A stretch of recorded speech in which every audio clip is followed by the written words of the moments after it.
বাংলাদেশের পাকিস্তান সফর নিয়ে অনিশ্চয়তার কালো মেঘ যেন কেটে যাচ্ছে। ওই দেশে দল পাঠানো ইস্যুতে বৃহস্পতিবার সরকারের কাছ থেকে সবুজ সংকেতও পেয়েছে বাংলাদেশ ক্রিকেট বোর্ড। তবে মুস্তাফিজের আইপিএলে যাওয়া ইস্যুতে জল ঘোলা কম হচ্ছে না, যদিও পিএসএল এর জন্য ঠিকই বিসিবির এনওসি পেয়ে গেছেন সাকিব আল হাসান। সাইফুল রূপকের রিপোর্ট।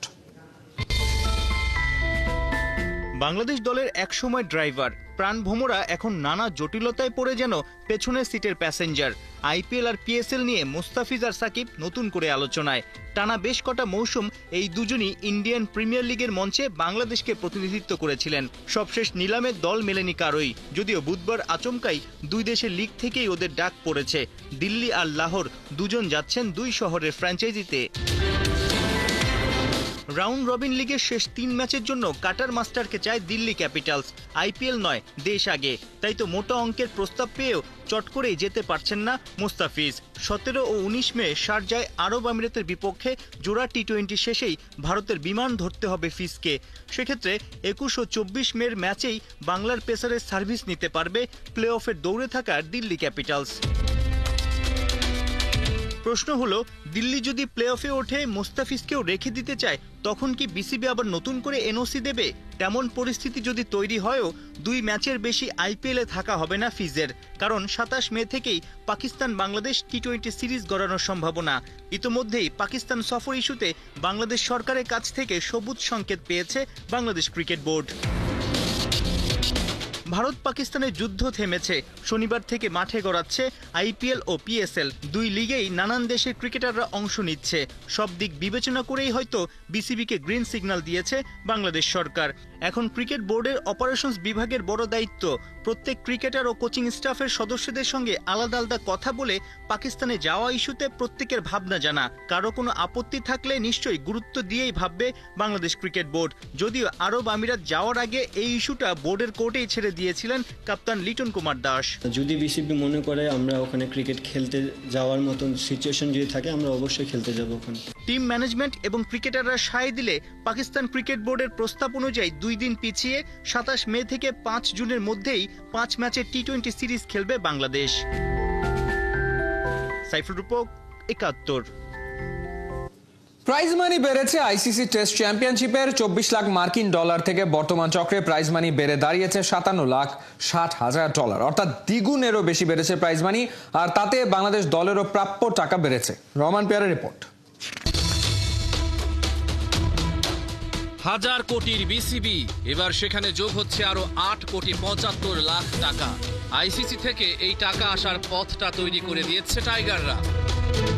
টেস্ট চ্যাম্পিয়নশিপের জন্য রেকর্ড প্রাইজ মানি ঘোষণা করেছে আইসিসি।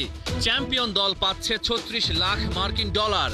আগের 2 আসরে চ্যাম্পিয়ন দলের জন্য ছিল 16 লাখ ডলার, আর রানার্স আপ দল পাবে 21 লাখ মার্কিন ডলার। 11 জুন লর্ডসে অনুষ্ঠিত হবে টেস্ট চ্যাম্পিয়নশিপের ফাইনাল খেলা। মুখোমুখি হবে সাউথ আফ্রিকা ও বর্তমান চ্যাম্পিয়ন অস্ট্রেলিয়া। আইসিসি জানিয়েছে, মূলত টেস্ট ক্রিকেটকে অগ্রাধিকার দেওয়ার প্রতিফলন এই বাড়তি প্রাইজ মানি। টেস্ট চ্যাম্পিয়নশিপের প্রথম 3টি চক্রে প্রতিদ্বন্দ্বিতা হয়েছে তৈরি, তা ধরে রাখতে ও আরও এগিয়ে নিতে এই পদক্ষেপ নিয়েছে আইসিসি। তৃতীয় হয়ে টেস্ট চ্যাম্পিয়নশিপ শেষ করে ভারত পাচ্ছে 14,40,000 মার্কিন ডলার। চতুর্থ স্থানে থাকা নিউজিল্যান্ড পাচ্ছে 12 লাখ মার্কিন ডলার। 5-এ থাকা ইংল্যান্ড পাচ্ছে 9,60,000 ডলার। 7-এ থাকা বাংলাদেশ পাচ্ছে 7,20,000 ডলার। টেস্ট চ্যাম্পিয়নশিপের আগের 2 চক্রে বাংলাদেশের পারফরমেন্স খুব একটা ভালো ছিল না। 2019-21 চক্রে কোনো ম্যাচ না জিতে নবম হয়েছিল টাইগাররা। 2021-23 চক্রে একটি জয় নিয়ে আবারও তলানিতে ছিল বাংলা। তবে এবার কিছুটা উন্নতি হয়েছে। মোট 12 ম্যাচ খেলে 4টি জয় এসেছে। পাকিস্তানের মাটিতে সিরিজ জয়কে এই চক্রে বড় অর্জন হিসেবে ধরা হচ্ছে। রহমান পেয়ার, 71।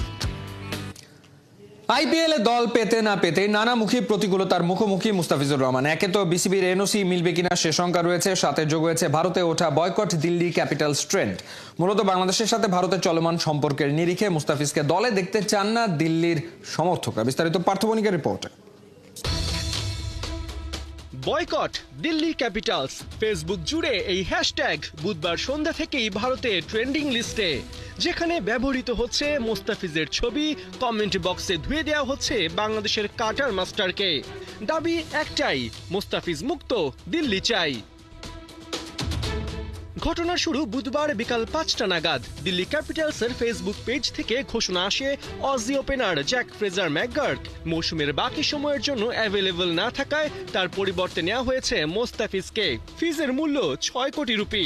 অবশ্য এই অর্থ পুরো আইপিএল এর ম্যাচ সংখ্যা ও প্লেয়ার্স অ্যাভেলেবিলিটির উপর ভিত্তি করে দেয়া হবে।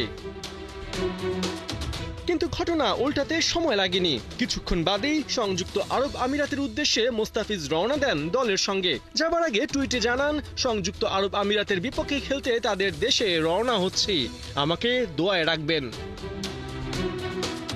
মূলত এরপরেই কানাঘুষা শুরু হয়। তবে কি মোস্তা আইপিএল খেলছেন না? দিল্লি কি মোস্তাফিজের সূচি সম্পর্কে অবগত নয়, নাকি মোস্তাফিজই দিল্লিকে ভুল তথ্য দিয়েছেন? অবস্থা যখন ঘোলাটে, তখন তা আরো ঘোলাটে হয় বিসিবির প্রধান নির্বাহী নিজামুদ্দিন চৌধুরী সুজনের সাক্ষাৎকারে। সাফ জানিয়ে দেন, চুক্তি অনুযায়ী ফিজের আরব আমিরাত যেতে হবে। তবে আইপিএলে খেলার ব্যাপারে মোস্তাফিজ কিংবা দিল্লি কেউই যোগাযোগ করেনি বিসিবির সাথে। ঘটনার সময়ের সাথে সাথে আরো বড় আর কুৎসিত রূপ নেয় নিমিষেই। সোশ্যাল মিডিয়ায় ভারতীয়রা লিখতে শুরু করেন, ভারত নিয়ে বাংলাদেশে চলমান নানা কটাক্ষ ও আক্রমণাত্মক মন্তব্যের জন্য মোস্তাফিজকে দল থেকে বাদ দিতে হবে, নয়তো দিল্লি ক্যাপিটালসকেই বয়কট করবে তারা। সাম্প্রতিক সময়ে ভারত পাকিস্তান যুদ্ধ, ভারত বাংলাদেশ সম্পর্ক ও নানা উত্তেজনায় আদৌ মোস্তাফিজ ভারত যেতে পারবেন কিনা, সেখানে কোনো সিকিউরিটি কনসার্ন আছে কিনা, এমন নানা প্রশ্ন সামনে চলে আসছে। আরো বড় প্রশ্ন যেটা, তা হলো মোস্তাফিজকে এনওসি দেবে।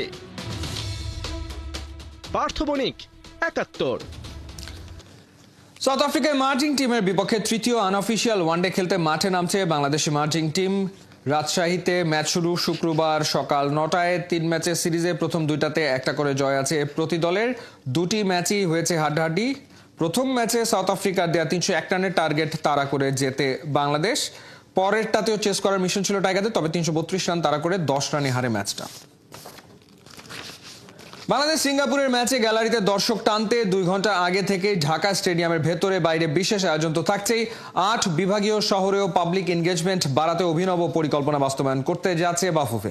টার্গেট একটাই, ফুটবলকে কাজে লাগিয়ে আয় করতে চায় ফেডারেশন, যা খরচ হবে খেলা আর খেলোয়াড়দের জন্যই। সিঙ্গাপুর ম্যাচের আগে বাফুফের পরিকল্পনা এক্সক্লুসিভ বেশ কিছু খবর খেলাযোগের হাতে, যার 4র্থ পর্ব খালিদ জামিলের রিপোর্টে।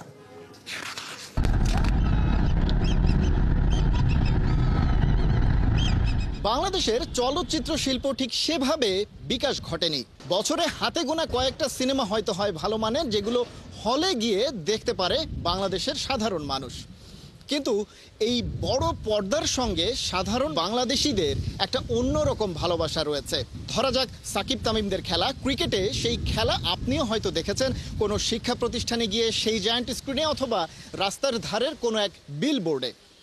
আর ফুটবল বিশ্বকাপ অর্থাৎ ফিফা ওয়ার্ল্ড কাপে মেসি রোনালদোদের খেলা হলে তো কথাই নেই। সেই জায়গায় প্রতিটা পাড়া মহল্লার মানুষ হয়তোবা দেখেছে, জায়ান্ট স্ক্রিন টানিয়ে উদযাপন করেছে ফুটবল। আর বাংলাদেশের মানুষ তাদের নিজের দেশের নিজেদের ফুটবলারদের খেলা জায়ান্ট স্ক্রিনে দেখতে, তা কি করে হয়? আর বাফুফে সেই বিষয়টা মাথায় রেখেই এবারে নিয়ে এসেছে বাংলাদেশ সিঙ্গাপুর ম্যাচকে ঘিরে একটা ধামাকা পরিকল্পনা। বাংলার মানুষের প্রাণের খেলা ফুটবল। 1000 কিলোমিটার দূরে লাতিন আমেরিকান কোন দেশের জন্য যে জাতি এতটা উন্মাদনা দেখাতে পারে, তারা ঘরের ছেলেদের বরণ করায় নয়া মাইলস্টোন সেট করবে, সেটাই তো স্বাভাবিক। হামজা চৌধুরী সেটা বুঝতে পেরেছেন। বাংলাদেশ সিঙ্গাপুর ম্যাচে আরো ভালোভাবে পারবেন, কারণ হোম ক্রাউডের সামনে এই প্রথম খেলতে চলেছেন লাল সবুজের পোস্টার বয় আর ইংলিশ প্রিমিয়ার লিগের লেস্টার বয়। কিন্তু ঝামেলা একটা আছে। 10 জুন ঢাকা ন্যাশনাল স্টেডিয়ামের মাঠে এফসি বাছাইয়ের খেলা যখন গড়াবে, তখন বাংলাদেশে চলবে ঈদুল আজহার 10 দিনের লম্বা ছুটি।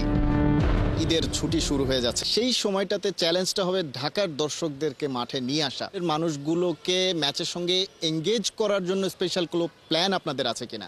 স্টেডিয়ামের ধারণ ক্ষমতা 18,000 প্লাস সিট গ্যালারি, আর ভিআইপি টিআইপি মিলে হয়তো আরও 2-3 হাজার হবে ম্যাক্সিমাম। বাট ফুটবলের ফ্যানের সংখ্যা থেকে অনেক বেশি। সো সেই জন্য, এবং আপনি যেটা বললেন, যেহেতু ঈদের সময় হয়ে যাচ্ছে, ঈদে আমরা জানি যে অনেকেই কিন্তু ঢাকার বাইরে যাবে, তাদের দেশের বাড়িতে থাকবে। সো তাদের কথা মাথায় রেখে প্রথমবারের মতো ফুটবল ফেডারেশনের পক্ষ থেকে আমরা 8টি বিভাগীয় শহরে, সেখানে শুধু খেলাই দেখানো হবে না, সেটাও যেন একটা ভালো অভিজ্ঞতা হয়, খাওয়া দাওয়ার ব্যবস্থা থাকবে, যেন সবাই এসে স্বতঃস্ফূর্তভাবে একদিকে খেলাটাও দেখবে, আবার একটা ঈদের যে আমেজ আছে সেই আমেজে একটা সেলিব্রেশন করার একটা সুযোগ পাবে। কিন্তু কঠিন এই কাজ কিভাবে পরিচালনা করবে ফুটবল ফেডারেশন? উত্তরটা খুঁজেছে খেলাযোগ, জানতেও সময় লাগেনি। ম্যাচ ডেতে খেলা শুরুর 2 ঘন্টা আগে ঢাকা স্টেডিয়াম খুলে দেয়া হবে টিকিটধারীদের জন্য। তাদের বরণ করে নেয়ার অংশ হিসেবে একজন হোস্ট ইনফিল্ড শুরু করবেন ব্রডকাস্টারদের লাইভ প্রোগ্রাম। নিজের সাথে যুক্ত করে নেবেন একে একে 5 গেটে থাকা সমান সংখ্যক কো হোস্টকে। ব্রডকাস্ট কোয়ালিটি আর কন্টেন্টে আনা হবে ভিন্ন মাত্রা, আর সেখানে ফুটবল ছাড়াও হবে উদযাপনের আরও অনেক উপকরণ। পরিকল্পনা অনুযায়ী 8 বিভাগীয় শহরে বসবে জায়ান্ট স্ক্রিন। সেটাকে ঘিরে ম্যাচের আগে থেকেই শুরু হয়ে যাবে ইভেন্ট। বিভিন্ন অঙ্গনের লোকাল স্টারদের করা হবে আমন্ত্রণ। ম্যাচ ভেন্যুর মতো থাকছে ডিজে মিউজিক। মূল ম্যাচের পাশাপাশি পাবলিক এঙ্গেজমেন্টের কাজ করবেন লোকাল হোস্ট। ঢাকা স্টেডিয়াম থেকে সরাসরি ডিস্ট্রিক্ট লেভেলে লাইভ কানেক্টিভিটির অ্যারেঞ্জমেন্টের পরিকল্পনা রয়েছে ব্রডকাস্টারদের। সেন্ট্রালাইজড একটা ব্যাপার, যেহেতু আপনারা এক্সপেক্ট করছেন যে সেখানেও অনেক মানুষ জড়ো হবে, যখন বাংলাদেশের ফুটবলটা আলাদা একটা ব্র্যান্ডিং লেভেলে চলে গেছে তারকাদের কারণে, মেনটেন করতে গেলে তো প্রচুর লোকবলেরও দরকার হবে। সেটা কি বাফুফের এই মুহূর্তে আছে কিনা, বা সেটা আপনারা মেনটেন করবেন কিভাবে? দেখুন, ইতিমধ্যে কিন্তু আমরা এই ব্যাপারে দুটো কাজ করেছি। আমরা একদিক দিয়ে একটি টেন্ডার কল করেছি, যেখানে প্রফেশনাল ইভেন্ট ম্যানেজমেন্ট কোম্পানি আসবে, যারা এই ধরনের কাজ এক্সিকিউট করার অভিজ্ঞতা আছে, নাম্বার 1। একই সাথে আমরা কিন্তু বিভিন্ন স্পন্সরের সাথে কথা বলছি যে তারা তাদের পৃষ্ঠপোষকে আমাদের জন্য এই কাজটা করে দিতে পারে কিনা। গিয়ে ইমপ্লিমেন্ট করার দায়িত্ব আমাদের নয় সরাসরি, আমাদের দায়িত্ব হচ্ছে প্ল্যানিং করা এবং রেগুলেট করা, অর্থাৎ জিনিসটাকে সুন্দরভাবে করা হচ্ছে নাকি। যেটা আমাদের ক্যাপাসিটি আছে অবশ্যই সেটা আমরা করব, বা যেটা আমাদের ক্যাপাসিটি নাই সেটা আমরা করব আউটসোর্স করে কিংবা স্পন্সরের মাধ্যমে। আমার অবজেক্টিভ একটাই, যাই স্টেপ নিব একটা মিনিমাম অ্যামাউন্ট হোক, প্রত্যেকটা ক্ষেত্রে যেন আর্থিকভাবে বিএফএফ লাভবান হয় সে ব্যবস্থা আমরা করব। এবং দেখুন, এটা কিন্তু নতুন। খালিদ জামিল, একাত্তর। উৎসব হয়েছে এবং সেই তারুণ্য। সাফ অনূর্ধ্ব 19 চ্যাম্পিয়নশিপের সেমিফাইনালে শুক্রবার নেপালের বিপক্ষে মাঠে নামছে বাংলাদেশ। ভারতের অরুণাচলের গোল্ডেন জুবলি স্টেডিয়ামে বাংলাদেশ সময় বিকাল 4:30টায় শুরু হবে খেলা। শিরোপা ধরে রাখার মিশনে বাংলাদেশের শুরুটা হয় ড্র দিয়ে। মালদ্বীপের বিপক্ষে 2-2 গোলে ড্র করে বাংলাদেশ দল। পরের ম্যাচে ভুটানকে 3-0 গোলে হারিয়ে নিশ্চিত করে শেষ 4। গত আসরের ফাইনালে নেপালকে হারিয়ে শিরোপা জিতেছিল বাংলাদেশ। এবার 2 দলের দেখা হচ্ছে সেমিফাইনালে। ফাইনালে ওঠার লড়াইয়ের জন্য দল প্রস্তুত, জানিয়েছেন বাংলাদেশের কোচ গোলাম রাব্বানী ছোটন।